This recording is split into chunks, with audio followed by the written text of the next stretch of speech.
vamos a entrar a una fase muy importante en cuanto a los estudios de Apocalipsis. Les había dicho en las clases pasadas, o creo que en la anterior, que los primeros 4 sellos correspondían a una sección del primer juicio y los otros 3 sellos corresponden a otra sección de lo que son los juicios del Apocalipsis. Los primeros 4 sellos correspondían al pueblo de Israel cuando se dio todo lo que fue el sitio de Tito Vespasiano, y que por alcance, o sea, la proyección profética, lo que hace es que nosotros podamos ver lo que sucedió allá para poder entender un poquito lo que va a suceder a futuro. De eso se trata justamente la historia de la parte histórica de la Biblia. Ver hacia atrás para poder comprender lo que viene a futuro. Pero antes de entrar a los 3 sellos, por eso le puse ahí Apocalipsis 6:9, es el verso que vamos a estudiar hoy, el verso 9, y le puse un 2 en pequeñito porque se refiere a una forma en que tenemos que abordar el estudio. Para ver si me explico, antes de empezar a explicar o antes de empezar a abordar lo que es la lectura que venimos haciendo del libro, deseo que tengamos unos principios básicos de interpretación. Primero, tenemos que leer con entendimiento. Pastor, pero estamos leyendo con entendimiento. Sí, pero vamos a entrar a una fase donde si nosotros no estamos bien ubicados realmente en lo que corresponde a la interpretación, podríamos caer en el mismo error que cae la mayoría de la gente, que agarran y hacen un estudio lineal del Apocalipsis. Me refiero del punto 1 al punto 22, ejemplo, en capítulos, sin entender realmente cuál es el tiempo, espacio que cada uno de los versos está mostrando. Ahorita, para poder leer con entendimiento, quise hacer un ejercicio o 2 ejercicios en cuanto a la parte interpretativa. Si ustedes ven lo que tienen al frente, lo voy a leer, no sé si lo voy a pronunciar bien. Esto que voy a leer es gallego, así que cuando lo leo se supone que lo que voy a leer es tal y cual suena, porque es parte de los dialectos o idiomas que hay en España. Nosotros hablamos supuestamente español, pero en realidad hablamos castellano. El español es porque proviene del país, pero en ese país, España, hay varios idiomas. Este primero dice: naquel tempo, cando o sol brilla, coseu, esplendor e a terra estaba coberta de flores, o cabaleiros valentes enfrontábase en custas e torneos para ganar a favor das damas fermosas. Bueno, si me escucha un gallego, me disculpa, solo estoy tratando de sentar una base, como les digo, interpretativa. Entonces, en el siguiente verso, arriba queda el gallego, y ahora voy a leerlo en catalán. Igual me disculpan los que hablan catalán por mi muy mala pronunciación. En aquellos temps, quan el sol brillava amb seu esplendor i la terra estava coberta de flors, els cavallers valents s'enfrontaven en justes y torneos per guanyar el favor de les dames boniques. Otra vez pido disculpas al que hable catalán, y ahora lo voy a leer. Es la misma frase, la misma estrofa. Ahora lo voy a leer en castellano. En aquellos tiempos, cuando el sol brillaba en su esplendor y la tierra estaba cubierta de flores, los valientes caballeros se enfrentaban en justas y torneos para ganar el favor de las hermosas damas. Vean, mis hermanos, esto es que estoy haciendo, y haciendo el esfuerzo para tratar de leer un idioma del cual yo no hablo, es para que podamos comprender que cuando nosotros vamos a leer el Apocalipsis y lo vamos a interpretar, tenemos que tener unos principios de conocimiento. Porque si nosotros vamos al Apocalipsis sin entender realmente cómo se presenta la Biblia, cómo está la Biblia en toda su dimensión, es como que si estuviéramos leyendo en otro idioma, que no lo podemos ni pronunciar, ni lo podemos entender. Es como que nos fuéramos a ver una película en mandarín sin subtítulos. Pero cuando nosotros, a través del Espíritu Santo y estudiando correctamente la parte histórica, la parte cultural, política, religiosa, geográfica del libro o de los libros o de la Biblia, es como si entonces todo se aclara porque se le pone el subtítulo. Como estamos tratando de leer el Apocalipsis con entendimiento, y cuando digo tratando es porque es un libro profético, muchas cosas las vamos a entender claramente porque ya pasaron, pero hay otras cosas que podrían caer en el terreno de lo especulativo y tenemos que tener cuidado de no ser nosotros tampoco personas que caben. Dame un segundito para que se acomode la internet, ahora sí, que caigan en la especulación. Estableciendo los principios de interpretación, quise poner unos cuadros para llevar a nuestra mente a lo que vamos a estudiar a partir de este momento dentro del Apocalipsis y poderlo acomodar. Ustedes ven unos números al frente y hay unas flechitas arriba. Explicaré lo de las flechitas en un rato, pero deseo que si alguien me dice qué observan en los números, si alguien me dice, mira, pastor, yo observo esto en la forma en que usted presenta los números, me gustaría que me lo dijera. El que quiere participar, recuerde que estamos quedando grabados y que la participación pues saldrá al aire en su momento en mi canal. Pero si no le importa y desea ser parte de la clase, solo abre el micrófono y me dice el detalle que está viendo en esos números. Perdón, yo Ajá. creo que en vez de un 2 hay un 7. Eso es lo que veo. En vez de un 2 hay un 7. Muy, muy bien, Marjorie, muchas gracias. ¿Qué es lo que pasa? Que yo hice eso intencionalmente. Ahí no está el 2. El 2 puede ser que esté después del 6, puede ser que esté después del 8. Entonces hay 1, 7, 3, 4, 5, 6. ¿Por qué? Porque esa es la parte donde nosotros tenemos que mentalizarnos a la hora de estudiar la Biblia y mucho más cuando se habla de profecías. La Biblia, mis hermanos, no está escrita en secuencia. ¿Qué es una secuencia? Una serie de elementos que se suceden los unos a los otros y guardan relación entre sí. O sea, cuando digo secuencia, se refiere a que la Biblia no está, la idea bíblica desde el Génesis hasta el Apocalipsis no está hecha una secuencia como para que nosotros digamos o pensemos que el siguiente evento precede o antecede al que acabamos de dejar. Déjeme decirlo de esta manera.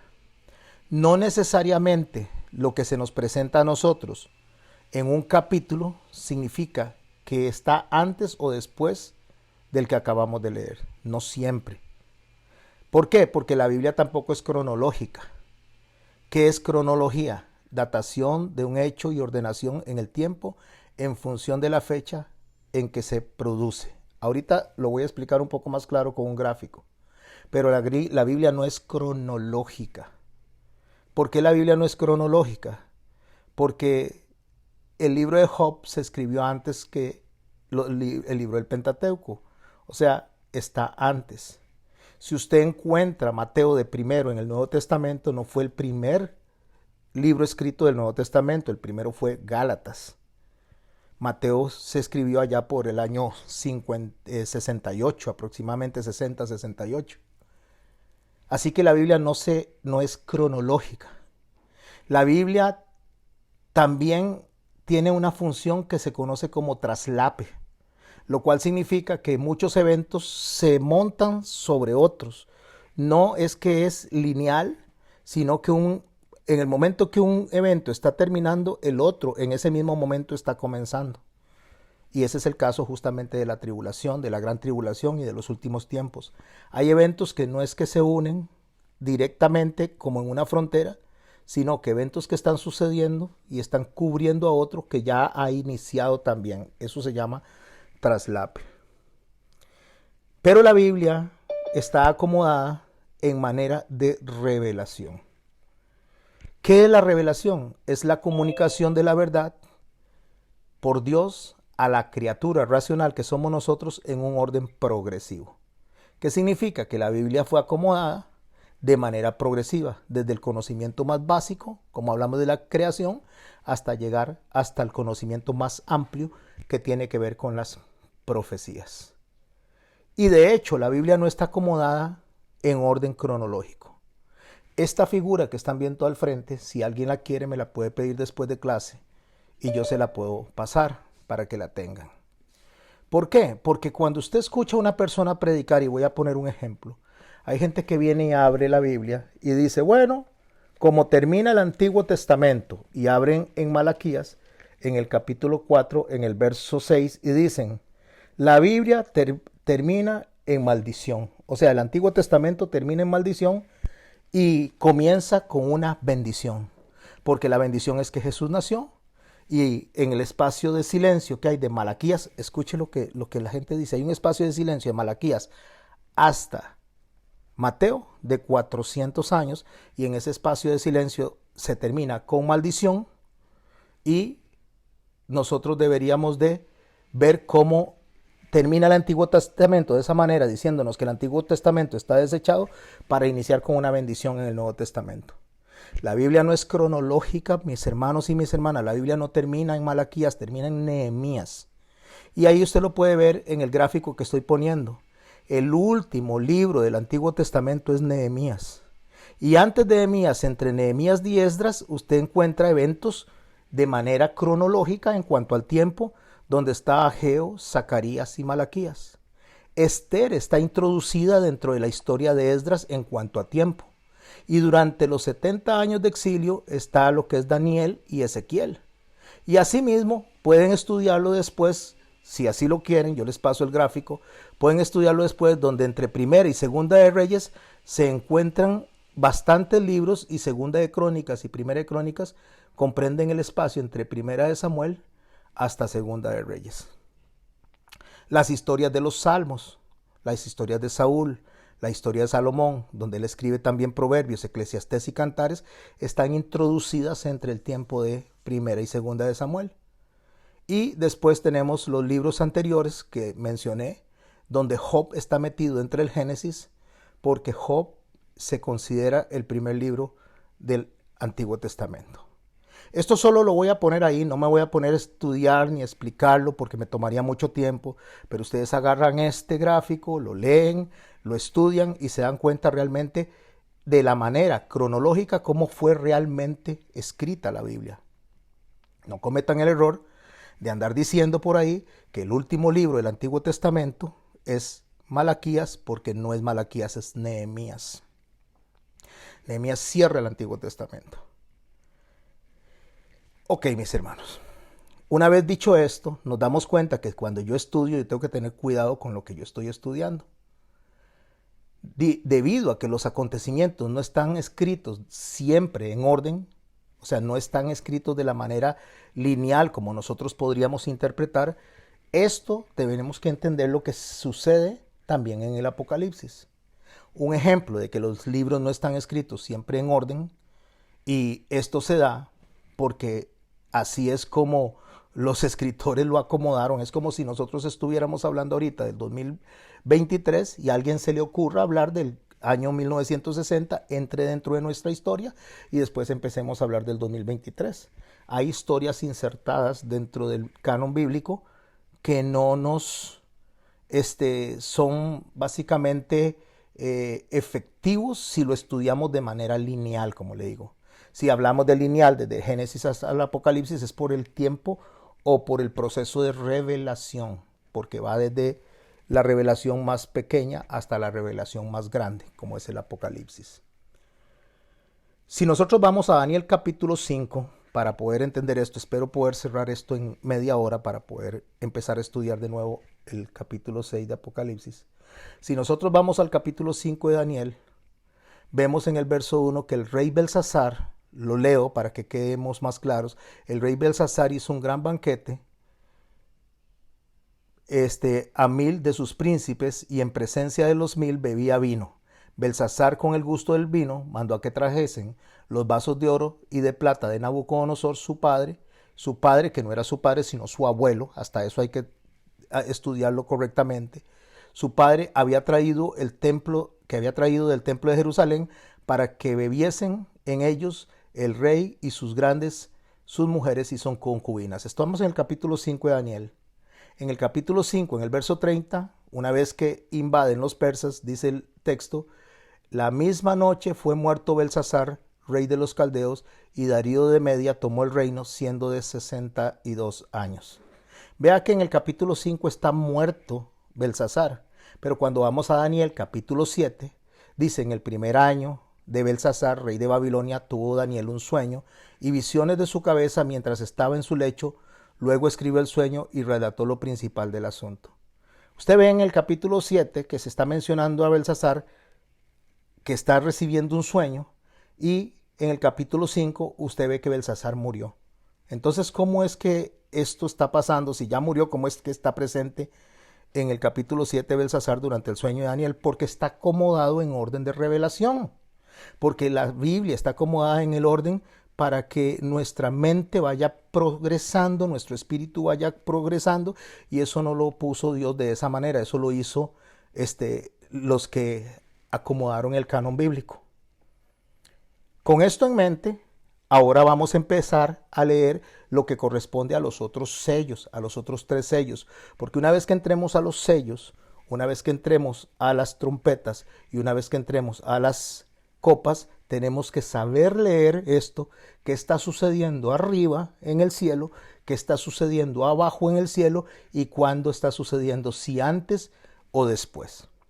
Pastor, esto se me está haciendo un enredo. No se le va a hacer un enredo si no se deja llevar por lo que tradicionalmente ha escuchado. Por eso la palabra de Dios dice que cuando una persona se hace cargo de un obispado, no ponga un neófito, a un nuevo en la fe. Porque una persona nueva en la fe, que no se prepara, que no estudia, que no escudriña, que no le dedica horas de horas al estudio y se pone a enseñar, muy probablemente va a confundir a las personas y va a hacer una interpretación espuria de los textos. Entonces, mis hermanos, el Señor no es que le dice a las personas que no evangelicen, todos podemos evangelizar. El Señor no le dice a las personas que no prediquen, todas las personas pueden predicar. Cuando digo predicar, la predicación inicia desde la experiencia que yo tengo, o Dios tiene conmigo y yo tengo con Dios. Cuando el gadareno le dijo al Señor que lo iba a acompañar, el Señor le dijo: quédate y cuéntale a tu familia las cosas, maravillas que Dios ha hecho contigo. O sea, la predicación tiene que venir de mi experiencia personal con el Señor, tiene que venir de lo que el Señor ha hecho en mi corazón, y puedo contarle a las personas cómo, después de mi arrepentimiento, Dios me ha hecho crecer espiritualmente. La predicación, el mensaje puede ser así, pero el enseñar, mis hermanos, el sentarse a la mesa a enseñar, el sentarse delante de unas personas para instruirlos bíblicamente, no puede ser de un neófito. No vaya a ser, dice, que caiga en envanecimiento y después más bien caiga en descrédito del diablo. Ahora, ¿qué me lleva esto a mí? Me lleva a un compromiso. Cuando digo a mí, es a mí y a cualquier maestro que enseñe. Nos lleva a un compromiso demasiado serio delante de Dios. Porque Dios dice que no se hagan a sí mismos cada uno maestros, porque si no a sí mismos se condenan.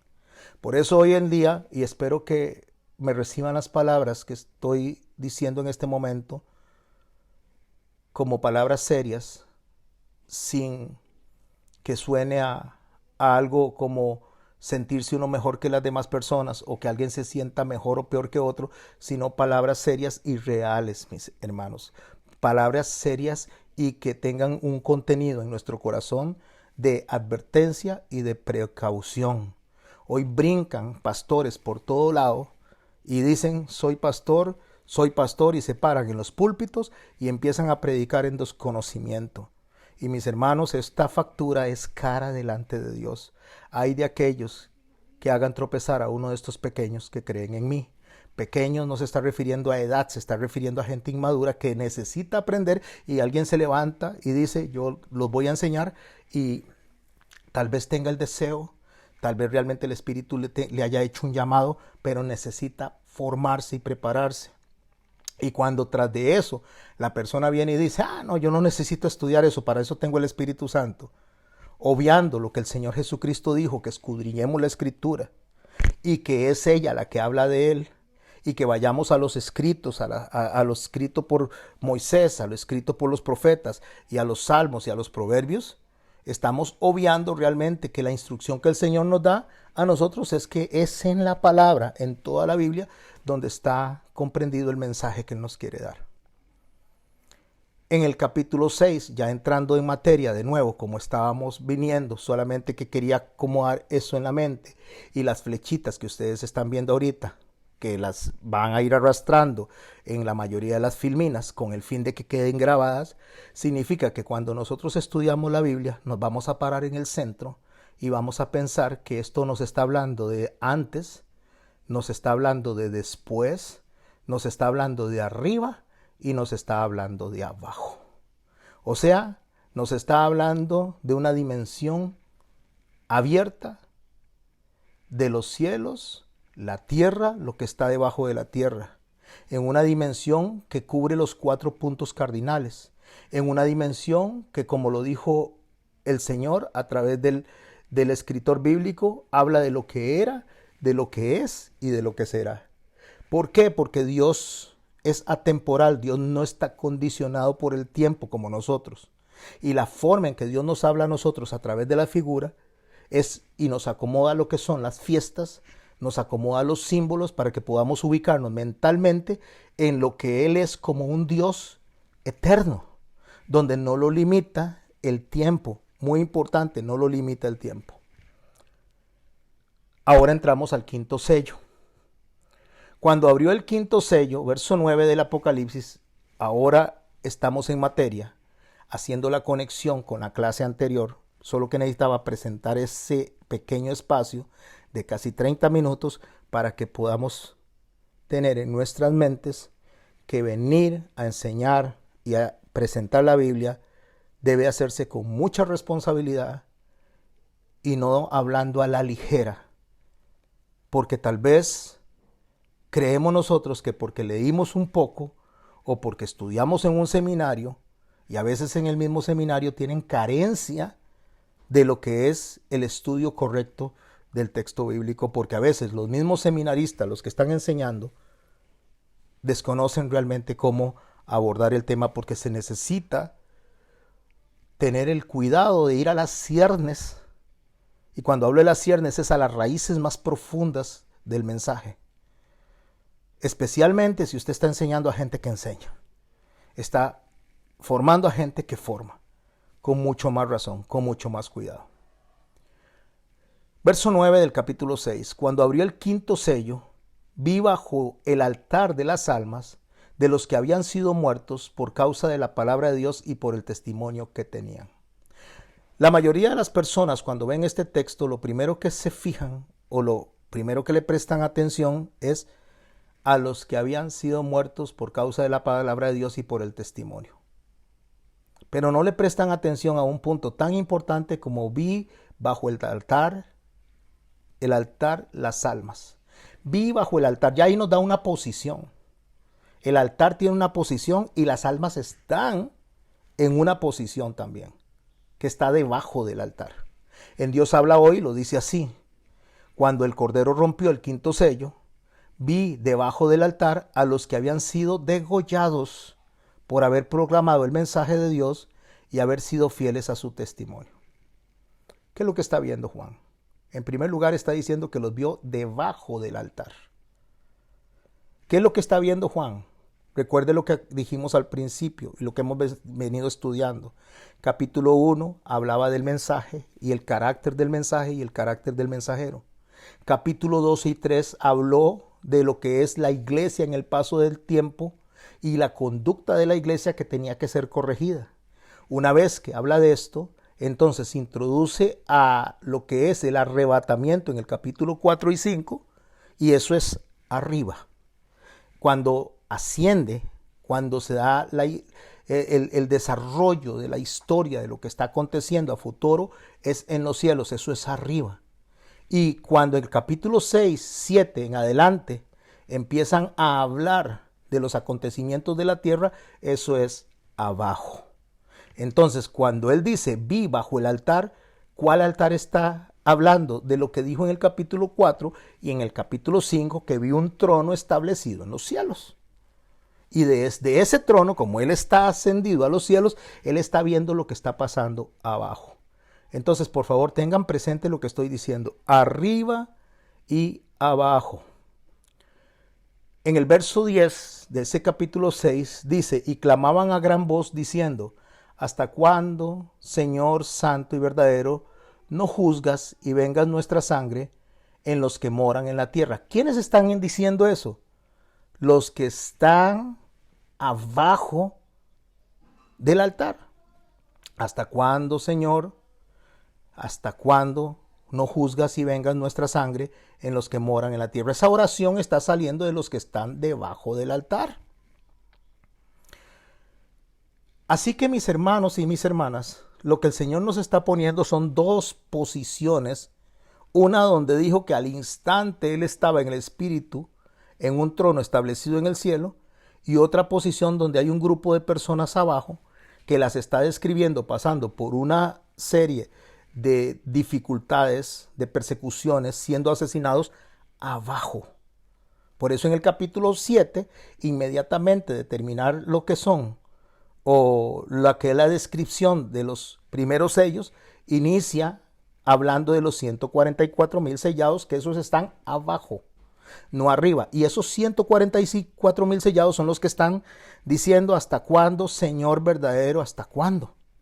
Porque hay un grupo de personas que van muriendo durante ese proceso y van entrando, degollados, van siendo asesinados, porque esos sí están pasando por una gran tribulación y los están recibiendo los otros que están en los cielos.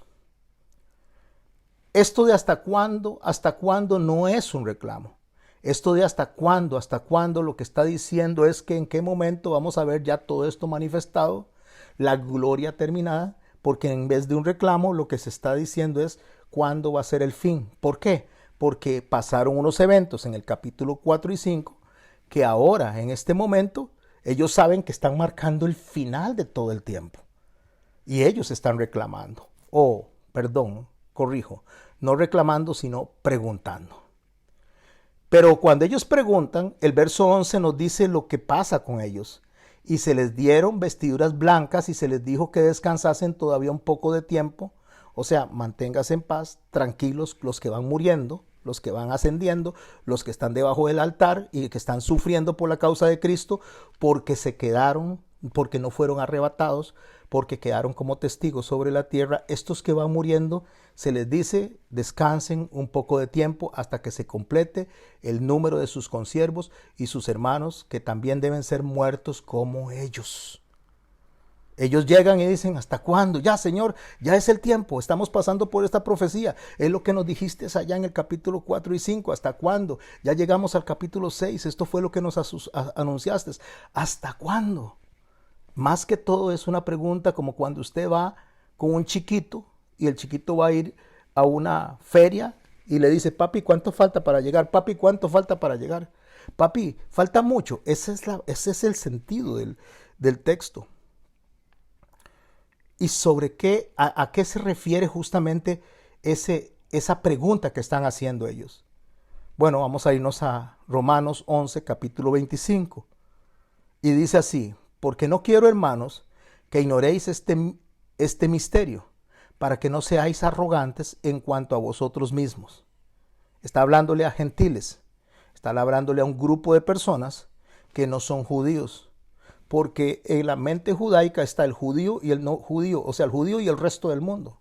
Y cuando habla de la tierra, habla de Jerusalén y el resto del mundo. Así es el pensamiento judaico.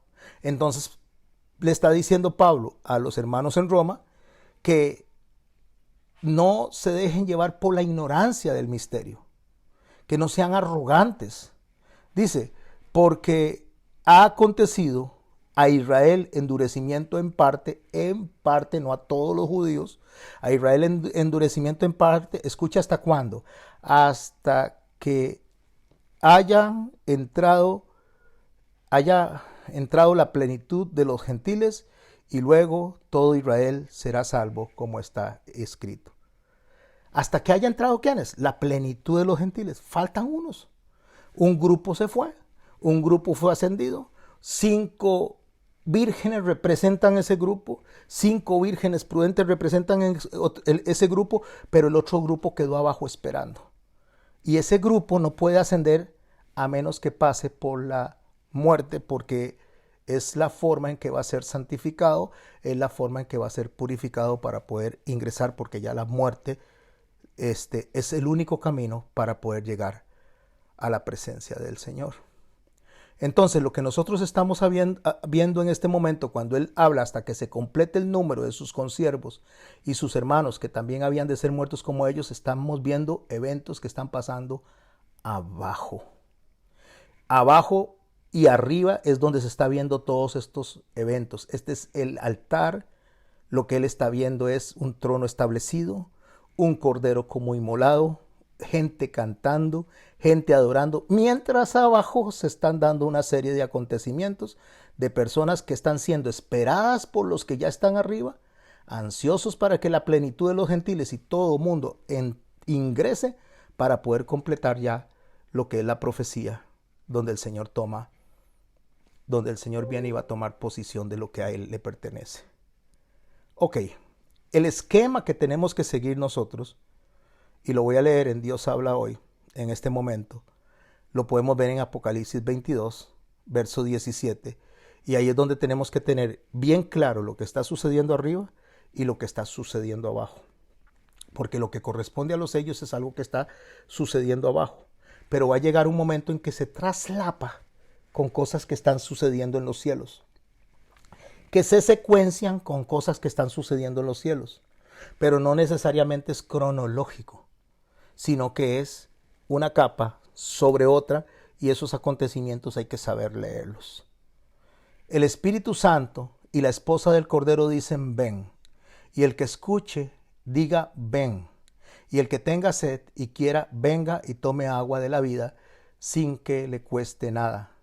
A todos los que escuchan el mensaje profético escrito en este libro, les advierto esto, y escuche, si alguno añade algo a estas cosas, Dios le añadirá a él las calamidades que en este libro se han descrito. Si alguno le quita algo al mensaje profético escrito en este libro, Dios le quitará su parte del árbol de la vida y de la ciudad santa en el que este libro se han descrito. El que declara esto dice, sí, vengo pronto. Está hablando de Jesucristo. Está hablando de nuestro Señor. Hay un escenario abierto donde Él dice, no digan lo que no he dicho. Básicamente eso es lo que está diciendo. El que diga lo que yo no he dicho, le van a venir las plagas contenidas en este libro. Así que manténganse fieles a la lectura. Si nos vamos a Daniel capítulo 12, verso 8, deseo ver cómo es que nuestro hermano Juan está teniendo una revelación, una conclusión de algo que inició con Daniel. Porque los primeros juicios, o sea, los primeros sellos tienen que ver con el pueblo de Israel, con el pueblo literalmente de Israel. Y los otros juicios tienen que ver con los gentiles, que es lo que venimos viendo hasta este momento. En el capítulo 12, verso 8, leemos hasta el verso 13. Aquí lo puse en verde muy chiquito, porque nada más es para que tengan la figura cuando vean las filminas y los puedan ubicar. Dice, y yo oí, mas no entendí, está escribiendo Daniel, y dije, Señor mío, ¿cuál será el fin de estas cosas? De lo que se le está diciendo a él se le está hablando de las bestias que representan sistemas políticos, sistemas de corrupción, que están representados en Egipto y Lidia primeramente, que era la idolatría. Después viene Babilonia y conquista estos. Babilonia representa lo que es la parte de las riquezas. Después Babilonia es conquistado por los medo-persas, que representan lo que es la función de la fuerza militar. Y después los medo-persas son conquistados por los griegos, que representan la cultura, las ideologías, la filosofía, lo que tiene que ver con la educación, para por último ser conquistados por Roma. Todos estos de esa manera, como se van traslapando las bestias hasta que crece la gran bestia que representa Roma, que es la conquista de lo que es la parte religiosa sobre todo lo anterior.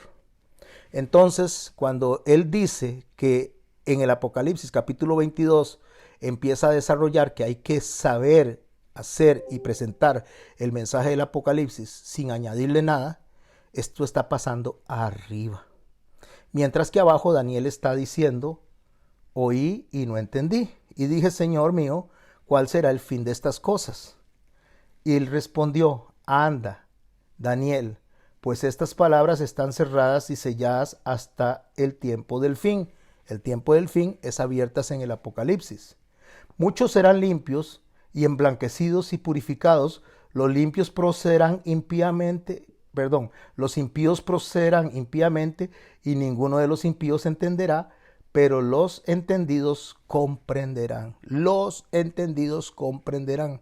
Lo que está sucediendo en el Apocalipsis, lo que se está describiendo en este libro, solo los entendidos lo van a poder comprender. No es todo mundo, aunque todo mundo desearía poder interpretarlo. Pero eso no es para todo mundo, eso es para los entendidos. Pero ¿de dónde salen los entendidos? Los entendidos salen del estudio sistemático, responsable de la palabra de Dios, porque ahí fue donde nos refirió nuestro Señor Jesucristo. Ahí está el material, ahí está la leña, ahí está el pan, ahí está la comida. El que tiene pereza de leer, el que quiere limitarse a 2 o 3 folleticos, el que no quiere hacer un esfuerzo por leer la Biblia, por comer de ese alimento que es necesario para poder desarrollar el entendimiento y que el Espíritu Santo trabaje en eso, entonces se va a quedar sin entendimiento. Pero los que quieren esforzarse, los que quieren estudiar, los que quieren aprender, los que no se van a alimentar a limitar o se van a conformar simple y sencillamente con un par de revistitas por ahí y van a querer levantar una iglesia, entonces estas personas lastimosamente lo que van a hacer es inducir a error a otras personas. Dice el verso 11 de Daniel, capítulo 12. Y desde el tiempo que se ha quitado el continuo sacrificio hasta la abominación desoladora, habrá 1290 días. Bienaventurado el que espere y llegue a 1335 días. Y tú irás hasta el fin y reposarás y te levantarás para recibir tu heredad al fin de los días. No voy a explicar esa profecía porque no estamos estudiando a Daniel, pero necesitamos entender que la profecía de Daniel termina donde empiezan las profecías de Apocalipsis. Se traslapan, se unen. Y una vez que entramos al Apocalipsis, podemos ver el capítulo 1, 2 y 3 que hacen mención de la conducta de la iglesia hacia atrás. El capítulo 4 y 5, como lo están viendo en la imagen, que es arriba, está hablando de los acontecimientos que inician en los cielos. Mientras tanto, del capítulo 6 hacia adelante empieza a haber una serie de revelaciones que nosotros tenemos que ordenarlas y no pensarlas de manera lineal, sino de manera como nuestro Dios atemporal la presenta. En el capítulo 7 veremos los sellos. Espero tener o abordar un poquito los sellos hoy, o los 144,000 sellados. En el capítulo 8 y 9 vemos las trompetas que tienen que ver con un periodo de tiempo y juicio hacia los gentiles. ¿Cuáles gentiles? Los gentiles que no fueron obedientes, los gentiles que no fueron prudentes, los gentiles que no procuraron tener aceite extra. Después vemos un espacio que se conoce como intermedio en los capítulos 10 y 13, que es una preparatoria que vamos a leer en el capítulo 14 y 15 para poder caer en las copas de la ira y poder entender todo el proceso de la ira, que es el juicio sobre todas las naciones. Después viene el capítulo 17 y entra otra preparatoria, o sea, una preparación del corazón, la mente y el espíritu para poder entender el primer final que se da en los capítulos 18 y 19, para nuevamente entrar en una preparatoria y cerrar el fin y principio. ¿Fin de qué? Fin de la era de la humanidad y el principio de la era eterna en el gobierno de Cristo. No me pregunten ahorita acerca de eso porque eso lo vamos a estudiar en el proceso en el cual vamos avanzando y van a ver la hermosura y la ricura que hay en los textos cuando se estudian de la manera correcta. Dice el verso 12 del capítulo 6, y miré, miré cuando abrió el sexto sello, y aquí hubo un gran terremoto, y el sol, preste atención a lo que estoy poniendo subrayando en amarillo, y el sol se puso como tela de silicio, y la luna se volvió toda como sangre, y las estrellas del cielo cayeron sobre la tierra, como la higuera deja caer sus hijos cuando es sacudida por un fuerte viento. ¿De qué está hablando en ese momento el Apocalipsis?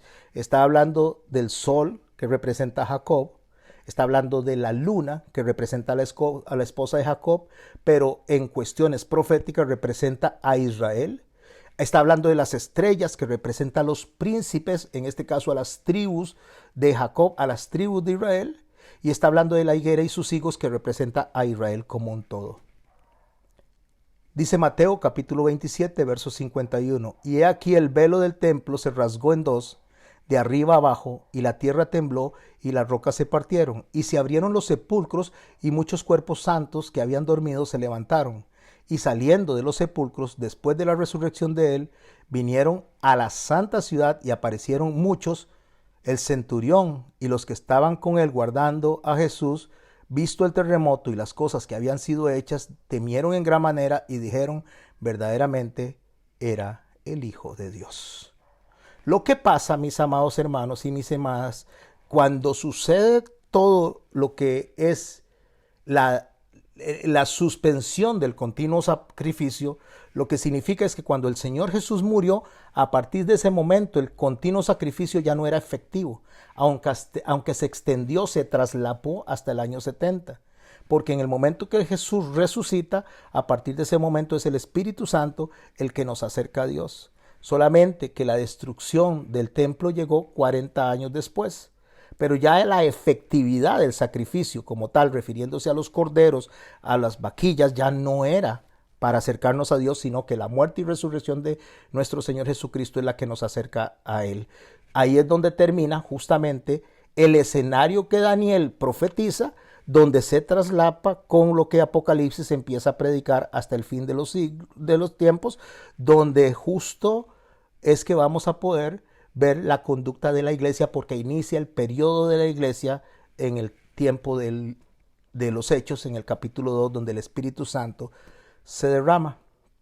Pero cuando nosotros estudiamos esto y estudiamos estas flechitas que puse ahí, viendo hacia atrás, viendo hacia adelante, viendo hacia abajo y viendo hacia arriba, en todos los libros y en todas las profecías, porque Génesis se proyecta hacia adelante y nos habla del que ha de venir. Desde el tiempo de Adán y Eva prometió un Salvador, pero cuando estamos nosotros estudiando los libros proféticos, habla de lo que pasó, habla de lo que está pasando y habla de lo que va a suceder. Y ese es el proceso que se conoce como el presente continuo. O sea, significa que es algo que a Dios no lo limita. Yo soy el que soy, dijo el Señor. Seré el que seré. Él no dice yo era o yo seré, yo soy. Es un constante ser de Dios en nuestras vidas y es una constancia que nosotros tenemos que poder entender. Pero no lo podemos entender si no lo estudiamos. Por eso esta clase de hoy es tan importante para sentar las bases para poder entender y para poder recibir todo lo que nos falta de Apocalipsis, que apenas estamos comenzando. Cuando el Señor lo viene siguiendo, una mujer para que la sane, y los apóstoles dicen que la sane, que viene dando gritos, que la despida, el Señor le dijo a esta mujer, cuando le pidió que la sanara, que al final de cuentas la terminó sanando, a la hija de ella, perdón, la terminó sanando, Él le dijo, no soy enviado sino a las ovejas perdidas de la casa de Israel. ¿Por qué está diciendo eso? Porque resulta que cuando el Señor está hablando de las ovejas perdidas de la casa de Israel, está hablando de todo lo que está disperso en el mundo. Está hablando de aquel mensaje que salió hacia todo el mundo. Un mensaje que le llegó a Abraham, donde se le dijo que iba a ser benditas todas las familias de la tierra, todas las naciones en él. Un mensaje que pasó de Abraham a Isaac y de Isaac a Jacob. Y que cuando llegó hasta los tiempos de David, este mismo mensaje que había sido dado desde el Sinaí a todos los que habían salido de Egipto también, donde estaban extranjeros, estaban las tribus de Israel, estaban los Melaogoyim, o sea, los mezclados, los mestizos, que eran los hijos de un israelita, como es este José, y de una egipcia, que son Efraín y Manasés. Toda esta gente recibió ese mensaje. Una vez que reciben el mensaje, son gobernados por un solo rey como Saúl, después gobernados por un solo rey, todo ese grupo de personas, como David, después gobernados por un solo rey como Salomón. Pero en manos de Roboam se dividen en dos grupos que corresponden a las tribus del norte y a las tribus del sur. Estas tribus del sur son capturadas después de haber sido capturados los de las tribus del norte, o las 10 tribus que se dispersaron por todo lo que es Asiria, y estos no han regresado. Y tenemos a las tribus de Judá, que sería Judá y Benjamín, que es lo que hoy conocemos nosotros como los judíos, y que regresaron a Jerusalén. Cuando el Señor dice, yo no soy enviado sino a las ovejas perdidas de la casa de Israel, está hablando al mensaje que se metió, que se filtró, que se fue hasta todo el mundo a través de los que fueron dispersos. Y en esa dispersión nos encontramos un mensaje donde una gente a futuro, donde una gente cuando se ha dado el arrebatamiento, donde un grupo de personas abre los ojos y dice como dijo el centurión, y los que estaban ahí verdaderamente, este era el Hijo de Dios. Y ese grupo de personas es justo los judíos que al día de hoy no han entendido el mensaje. ¿Dónde lo encuentro yo eso? Donde voy a ver lo que era, lo que va a ser, lo que es, arriba y abajo, de una manera atemporal.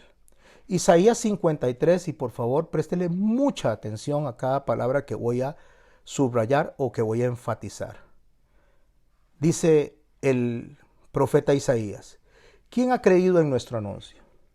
¿Y sobre quién ha de ser manifiesto el brazo de Jehová? Subirá cual renuevo delante de él, y como raíz de la tierra seca no hay parecer en él ni hermosura. No olviden por favor cerrar el micrófono.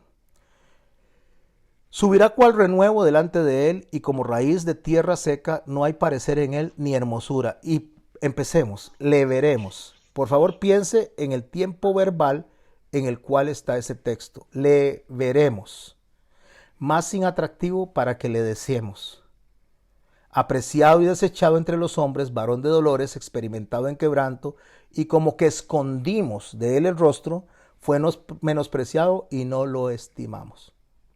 Antes de leer los otros versos de Isaías 53 que nos traen un mensaje muy poderoso de lo que es el Apocalipsis, y cuando durante la tribulación los judíos abran el entendimiento, podemos ver que Isaías no está hablando a futuro, no está diciendo vamos a esconder el rostro, aunque estaba predicando 700 años antes de Jesucristo. Él no está hablando hacia adelante, él está hablando en retrospectiva, él está hablando hacia atrás. Él está en esta flechita posesionado y está viendo hacia atrás, pero lo que él está viendo es una profecía desde el final hacia atrás. Él está viendo el mensaje que se le dio a Israel y fue despreciado. Por eso dice como que escondimos de él el rostro, fue menospreciado y no lo estimamos. Aunque suena romántico, aunque suena bonito usarlo para nosotros y está muy bien, no tiene nada de malo, pero no es a nosotros ese mensaje. Ese mensaje es un mensaje que fue rechazado por Israel. Ciertamente llevó en pasado él nuestras enfermedades. Él sufrió en pasado nuestros dolores. Y nosotros le tuvimos en pasado por azotado, por herido de Dios y abatido. Mas el herido fue por nuestras rebeliones, molido por nuestros pecados en pasado. El castigo de nuestra paz fue sobre él en pasado, y por su llaga fuimos todos curados. Estoy hablando de pasado. Todos nosotros nos descarriamos como ovejas, pasado. Cada cual se apartó de su camino, mas Jehová cargó en él, sigue siendo pasado, el pecado de todos nosotros. Angustiado él y afligido, no abrió su boca, y como cordero fue llevado al matadero, pasado, y como oveja delante de sus trasquiladores se enmudeció y no abrió su boca, pasado. Por cárcel y juicio fue quitado, su generación, ¿quién la contará? Sigue hablando del pasado. Porque fue cortado de la tierra de los vivientes, y por la rebelión de mi pueblo fue herido. La rebelión de mi pueblo. ¿Quién es el pueblo de Isaías? Israel. Por la rebelión de mi pueblo fue herido, pasado, y se dispuso en los impíos su sepultura, mas con los ricos fue su muerte, pasado, aunque nunca hizo maldad ni hubo de él engaño en su boca. Seguimos estando en el pasado. Por favor, mantengan los micrófonos cerrados para que podamos cerrar las ideas. Con todo esto, con todo eso, Jehová quiso quebrantarlo, sujetándole a padecimiento. Seguimos en pasado. Cuando haya puesto su vida en expiación por el pecado, ahora se proyecta hacia el futuro, parece en el centro de las flechitas y ahora ve hacia el frente. Él está viendo lo que pasó atrás para poder entender lo que va a pasar adelante. Cuando haya puesto su vida en expiación por el pecado, verá futuro, linaje, vivirá largos días, futuro, y la bondad de Jehová será en su mano prosperada, futuro. Verá futuro, el fruto de el de la aflicción de su alma, y quedará satisfecho por su conocimiento, justificará a futuro, quedará satisfecho cuando a futuro, mi siervo justo, y a muchos llevará, mi siervo justo a muchos y llevará las iniquidades de ellos. Por tanto, yo le daré, habla en la voz de Dios, en primera persona, parte con los grandes y con los fuertes repartirá sus despojos. ¿Por qué? ¿Por qué Isaías se para en el centro, ve hacia atrás lo que pasó, que fue despreciado, que ellos lo despreciaron, que ellos lo desecharon, pero debido a que eso pasó, a futuro va a haber un cambio donde Israel en algún momento va a mirar hacia lo que hicieron atrás y se van a arrepentir, y eso se da cuando se dé el arrebatamiento. Porque se van a dar cuenta de lo que dice y puse en verde, por cuanto derramó su vida hasta la muerte y fue contado con los pecadores, habiendo llevado el pecado de muchos y orando por los transgresores. Vamos a ir a Apocalipsis capítulo 6 antes de ver un punto de Isaías muy importante. Cuando eso pasa a futuro, cuando eso está sucediendo a futuro, me refiero que él está viendo en el centro de la profecía lo que pasó con Israel cuando lo rechazó y lo que va a pasar con Israel cuando lo reconozca. Pero hay un espacio que se traslapa, ya expliqué lo que es traslapar, hay un espacio que se une y está representado en los capítulos 6 durante los sellos, que es los primeros juicios que se dieron en los 4 sellos y en el sexto los juicios que se dieron contra la gran ciudad, contra la ciudad santa y contra el templo y contra el pueblo. El cielo se desvaneció como un pergamino, Apocalipsis 6:14, que se arrollaba, todo monte y toda isla se removió de su lugar, y los reyes de la tierra y los grandes, los ricos, los capitanes, los poderosos y todo siervo y todo libre se escondieron en las cuevas, entre las peñas y los montes, y decían a los montes y peñas: caed sobre nosotros, escondednos el rostro de aquel que está sentado en el trono y de la ira del Cordero, porque el gran día de su ira ha llegado, y ¿quién podrá sostenerse en pie? ¿Qué es lo que está viendo Isaías? Isaías lo que está viendo es el arrepentimiento de Israel, el arrepentimiento de los que lo rechazaron, el arrepentimiento de los que debieron de haber sido luz para el mundo. Son los primeros juicios. Cuando en el Antiguo Testamento se daban las aspersiones para la expiación de los pecados, se daba primero 7 aspersiones por el pueblo. Después, dentro de esas 7 aspersiones, habían 2 que era por el sacerdocio. Después de eso se hacían 7 aspersiones por lo que es el resto de la gente, que va a representar justamente a la iglesia. Y de último se hacían 7 aspersiones por el resto de la humanidad. Eso es lo que está representado en los sellos, está representado en las trompetas y está representado también en las copas de la ira. Y cuando él dice que se arrolla, eso es lo que Isaías está viendo. Pastor, pero ¿cómo yo sé que ese mensaje de Isaías es para Israel y no para nosotros?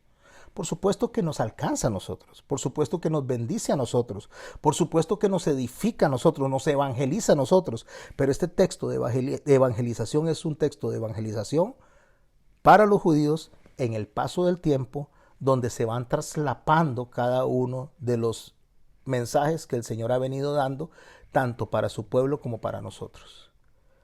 Porque Isaías fue escrito, lo leemos en el verso 1, capítulo 1 de Isaías dice, visión de Isaías, hijo de Amós, la cual vio acerca de Judá y Jerusalén. ¿A quién escribió entonces? A Judá y a Jerusalén. En días de rey Usías, Jotam, Acaz, Ezequías, reyes de Judá. Oíd cielos y escuchad tu tierra, porque habla Jehová. Crié hijos y los engrandecí, y ellos se rebelaron contra mí. ¿De quién está hablando? De Israel. El buey conoce a su dueño y el asno el pesebre de su señor. Israel no entiende, mi pueblo no tiene conocimiento. ¿A quién le está escribiendo Isaías? A Israel. Oh gente pecadora, pueblo cargado de maldad, generación de malignos, hijos depravados, dejaron a Jehová, provocaron a ira al Santo de Israel, se volvieron atrás. Claro, por supuesto, que nosotros vamos a ver las cosas hermosas porque las estamos entendiendo y que el sacrificio del Señor se dio para rescate de nosotros también. Escuche, para rescate de nosotros también. Fuimos insertados, fuimos puestos. El árbol fue desgajado, se partió en dos tribus se quedaron y 10 tribus fueron esparcidas y los gentiles fueron injertados ahí. Es lo que habla Ezequiel cuando une dos palos, uno por la tribu de Judá y otro por la tribu de Efraín. La tribu de Judá representa a los judíos y Efraín representa a todos los dispersados, donde estamos incluidos nosotros los gentiles. Se unen para hacer un solo palo. Eso es justamente lo que Isaías está viendo. Volviendo al capítulo 7, verso 1 de lo que es el libro de Apocalipsis, dice, después de esto vi 4 ángeles en pie sobre los 4 ángulos de la tierra. 4 ángulos. Vea qué interesante lo que acabo de poner aquí. Arriba, abajo, atrás y hacia adelante. Lo que era, lo que es, lo que será. Lo que está arriba y lo que está abajo. Los 4 ángulos está hablando de puntos cardinales. ¿Qué es lo que está hablando cada vez que presenta esto? Y lo vemos en la figura del altar del holocausto. Está hablando de omnipresencia. Está hablando del carácter de Dios y su juicio, que abarca todos los tiempos, todas las edades, todas las personas, las que eran, las que son y las que serán. Las que están viviendo ahorita, las que están en los cielos delante de Él y las que están esperando para el juicio eterno en el lago de fuego. Pero cuando viene el último trecho, cuando viene la última parte, donde viene la tribulación, la gran tribulación, dice el Señor, después de esto vi 4 ángeles en pie sobre los 4 ángulos de la tierra, que detenían los 4 vientos de la tierra. Detener los vientos es detener el juicio. Le decía, deténganse al juicio. Detenían ellos para que no soplase viento alguno sobre la tierra, ni sobre el mar, ni sobre ningún árbol. La tierra está mencionando lo que es en sí donde vivimos, este planeta. El mar representa mucha gente, ya lo vimos en Apocalipsis 17, que representa muchedumbre, lo mismo lo dice Daniel. Y los árboles representan pueblos, así es como lo describe también en el libro de Jueces. Ok, él está viendo 4 ángeles que están deteniendo el juicio para destruir la tierra. Él está viendo esos 4 ángeles poderosos en las 4 esquinas, que representa un juicio universal, poderoso, pero no se hace porque algo lo está impidiendo. ¿Qué está impidiendo? Verso 2 de Apocalipsis 7. Vi a otro ángel que subía de donde sale el sol y tenía el sello del Dios vivo. El que sale de donde nace el sol, dice el salmista, que es cuando el Señor venga desde el oriente hasta el poniente, y ahí es donde Él va a venir como Rey de Reyes y Señor de Señores. Él va a venir por lo que a Él le corresponde. Tiene el sello del Dios vivo porque está hablando de Jesucristo, Jesucristo exaltado, Jesucristo como Rey, Jesucristo como majestuoso. Y este que representa a Cristo, este ángel fuerte, este ángel poderoso, clama a gran voz a los 4 ángeles, a los que están sosteniendo el juicio, a quienes les había dado poder de hacer daño a la tierra y al mar. Ellos tienen todo el poder de destruir. Y oiga lo que le dice este ángel poderoso que representa a Jesucristo: no hagáis daño a la tierra, ni al mar, ni a los árboles. No hagan daño todavía. Deténganse. Es el único que tiene el poder de decir esto. Hasta que hayamos sellado en sus frentes a los siervos de nuestro Dios. ¿Se acuerda lo que vimos acerca de las almas que están debajo del altar, que están llorando y diciendo ¿hasta cuándo? ¿Hasta cuándo? ¿Hasta cuándo? Y cada vez que van subiendo, porque van muriendo, porque son decapitados, son degollados y van llegando, porque están dentro de la gran tribulación, la cual se evitaron las vírgenes obedientes, las cual evitaron las que se mantuvieron con su lámpara lista, la cual evitaron las que fueron prudentes. Ellos están diciendo hasta cuándo, y que Pedro dice que hasta que la multitud, o sea, la plenitud de los gentiles haya sido sellada en la frente, es lo que está diciendo Apocalipsis capítulo 7. Hasta que hayamos sellado en sus frentes a los siervos de nuestro Dios. Sellar en la frente significa haberlos rescatado. Ok, hasta aquí voy a llegar en cuanto a la lectura seguida. Voy a hacer un breve estudio, muy rápido, de lo que es el capítulo 7, versos 9 y 10, para entender quiénes son estas personas. Y a partir del verso 4. Aquí afinen su oído, presten atención para que veamos quiénes son los 144,000 que están esperando, que están clamando, que están orando y que están diciendo hasta cuándo, hasta cuándo, hasta cuándo. En el verso 4 del capítulo 7 del libro de Apocalipsis dice, y oí el número de los sellados. ¿Quiénes son los sellados? Los que hay que sellar en la frente porque están abajo, no arriba, están abajo pasando durante el tiempo de la tribulación. Y eran 144,000 sellados de todas las tribus de los hijos de Israel. El verso 5 dice que de la tribu de Judá, después dice que de Rubén, Gad, Aser, Neftalí. Observen que puse Manasés en verde, Simeón, Leví, Isaacar, Zabulón, José y Benjamín. Estos están abajo. Estas personas están, repito, abajo. Cuando usted analiza los que están aquí, que corresponde a 12,000 sellados de cada tribu, 12 tribus, 12 es el símbolo de congregación y de algo completo. Pero usted ve que aquí abajo está Manasés, pero falta Efraín. Manasés es uno de los hijos de José, que representa a los Melao-Goyim, que representa a los mestizos, a los que son mezclados entre israelíes y gentiles. O sea, representa a los de la adopción, representa al cristianismo. Este grupo de Manasés representa a las 5 vírgenes que se quedaron abajo, que no fueron prudentes, que se quedaron porque no supieron cómo esperar al esposo, junto con las demás tribus que representan a los judíos que se quedaron abajo porque no han recibido al Señor Jesucristo, porque no han sido sellados en ese momento para salvación, sino que lo van a hacer durante la tribulación. Esos son los que están abajo. Están representados con judíos y están representados con cristianos. La mitad de los gentiles, la mitad de los mestizos, la mitad de los mezclados.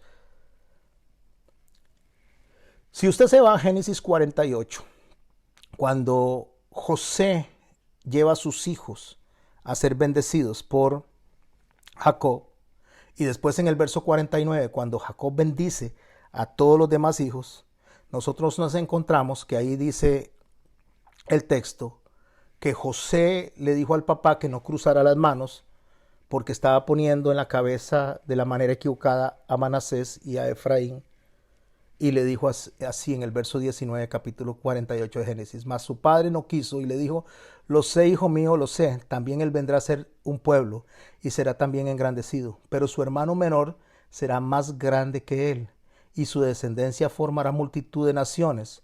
Y los bendijo aquel día diciendo, a ti bendeciré a Israel, diciendo, hágate Dios como a Efraín y como a Manasés. Y puso a Efraín antes que Manasés. Manasés era el primogénito, Efraín es el menor, y él puso a Efraín antes que Manasés. Cuando usted nota, en los 144,000 sellados usted no ve a Efraín, porque Efraín no está ahí, porque fue arrebatado en el capítulo 4. Eso representa los obedientes, los que hacen una gran nación, la mezcla del judeocristianismo que han sido ascendidos, y Manasés representa a los que se quedaron. Pero también cuando usted lee en el capítulo 49 del libro de Génesis las bendiciones que Dios le da a sus hijos, que Jacob le da a sus hijos, los que le nacieron de manera directa, Ahí está Rubén, Simeón, Leví, Judá, Zabulón, Isaacar. Está Dan, está Gad, Aser, Neftalí, José y Benjamín.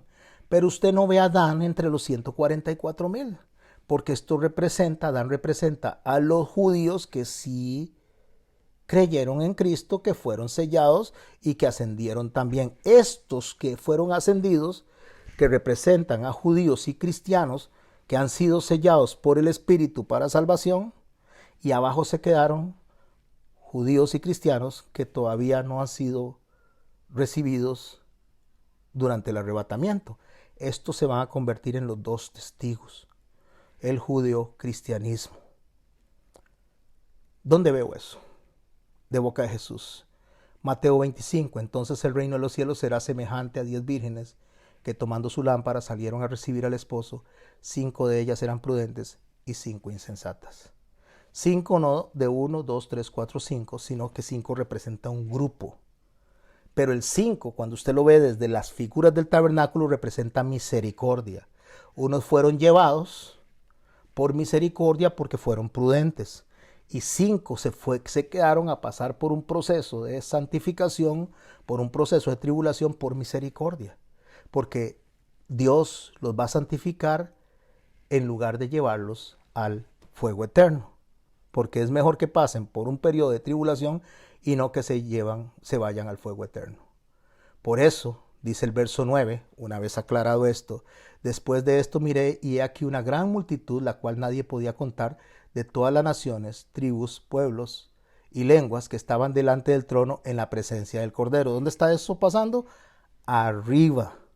Vestidos de ropas blancas y con palmas en las manos, y clamaban a gran voz diciendo: la salvación pertenece a nuestro Dios, que está sentado en el trono, y al Cordero. ¿Por qué están alegres? Porque sabe que Satanás no pudo arrebatarle a ni uno solo de las manos de Cristo, aunque tuvieron que ser pasados por fuego.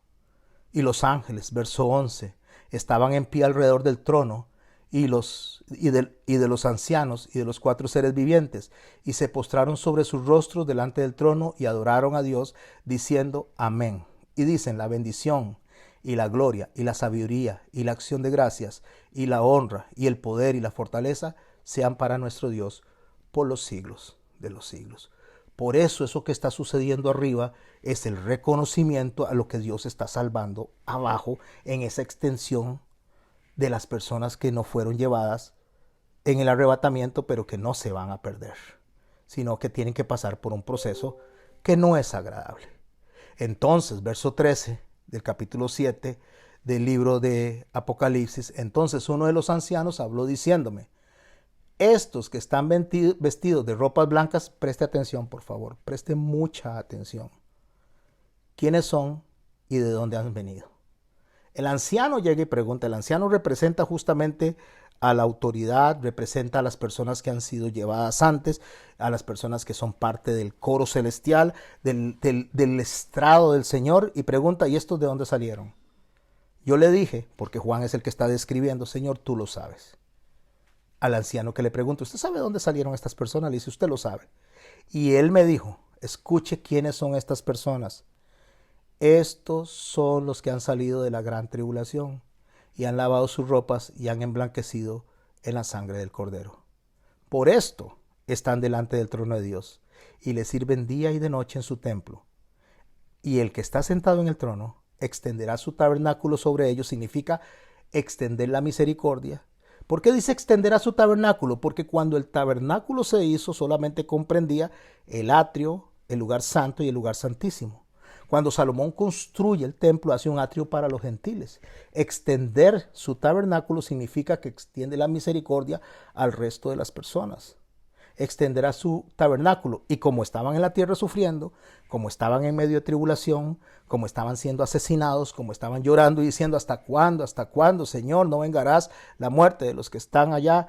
Y ellos están totalmente escuchando lo que está pasando en los cielos, porque es un cántico nuevo que solo los 144,000 sellados pueden escuchar, según Apocalipsis capítulo 14. Por eso ellos se mantienen firmes, luchan y prefieren morir antes que ceder al dragón. Pero estas personas que están saliendo de la tribulación, que se quedaron porque no esperaron como obreros que no tienen de qué avergonzarse, sino que hicieron lo incorrecto, y el Señor les extiende la misericordia, los lleva hacia Él, ya no tendrán, dice verso 16, hambre ni sed, el sol no caerá más sobre ellos, ni calor alguno, porque el Cordero que está en medio del trono, ahí está el altar, ahí está la adoración, ahí están los ancianos, ahí están los seres vivientes, ahí están los coros de ángeles. El Cordero que está ahí en medio de eso, los pastoreará y los guiará a fuentes de agua viva, y Dios enjugará toda lágrima de los ojos de ellos. Cuando el séptimo sello se abrió, se hizo silencio en todo el cielo como de media hora. Aquí yo voy a hacer una pausa y aquí me voy a quedar. Estoy en el capítulo 8, verso 1. Se traslapa, se une. Antes de iniciar y a empezar a hablar del séptimo sello, antes de irnos hacia el séptimo sello, que lo voy a dejar para la otra semana, dice que se abrió y se hizo un silencio por media hora. Si nosotros establecemos que 1000 años es un día y pudiéramos calcular los minutos de esos 1000 años, ¿qué corresponde entonces 30 minutos de esos 1000 años? Ahí hay una serie de operaciones matemáticas que puse, que no deseo describirlas, las puede leer de después, pero esos 30 minutos corresponden básicamente a 0.0208 minutos de 1000 años. O sea, sería a 1.25 segundos en la escala de 1000 años, que es el día. Prácticamente, de la forma en que lo dice el Señor, es como un parpadeo. Aunque el parpadeo es de menos tiempo, lo que el Señor está diciendo que es algo que pasa en un instante. Cuando hay una pausa, hay un instante entre el séptimo sello y las trompetas, es el tiempo en el cual el Señor está preparando a su pueblo en un parpadeo para rescatarlo, para que no tenga que pasar por todo ese proceso. Pero no olviden, no lo tenemos que ver de manera lineal. No olviden, mis hermanos, no tenemos que verlo de manera seguida, cronológica.